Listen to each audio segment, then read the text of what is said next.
Benvenuti tifosi del Napoli. Mettete mi piace al video e iscrivetevi al canale per rimanere sempre aggiornati sulle notizie del nostro club del preferito.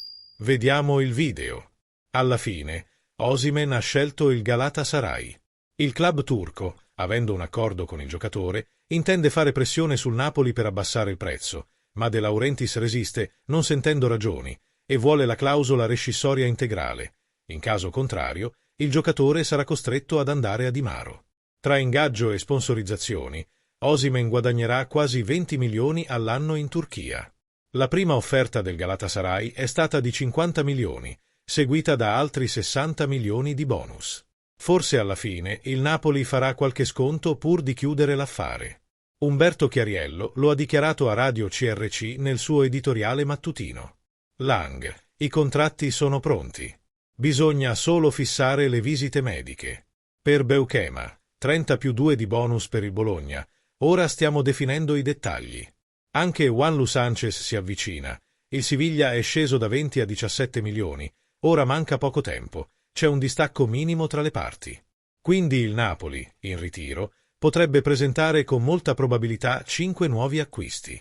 Il sesto deve ancora essere confermato. Stiamo parlando di Ndoye, che il Napoli vuole cedere a Conte già a Dimaro. Il Bologna lo ha già sostituito, ha già preso Bernardeschi, ma la posta in gioco è alta. Poi ci sono 3 acquisti in sospeso, il secondo portiere, il sesto centrocampista e l'attaccante, una questione molto importante, ma c'è ancora molto tempo. Metti mi piace al video così YouTube può avvisarti dei prossimi video sul canale. Prossime notizie. Da Mister 115 milioni di euro a un giocatore in eccedenza venduto per una miseria. Questa è la triste storia di Jack Grealish al Manchester City. Acquistato nell'agosto 2021 dall'Aston Villa per 115 milioni di euro, una cifra record per il calcio britannico, l'ala, classe 1995, ora cerca di rilanciare la sua carriera altrove.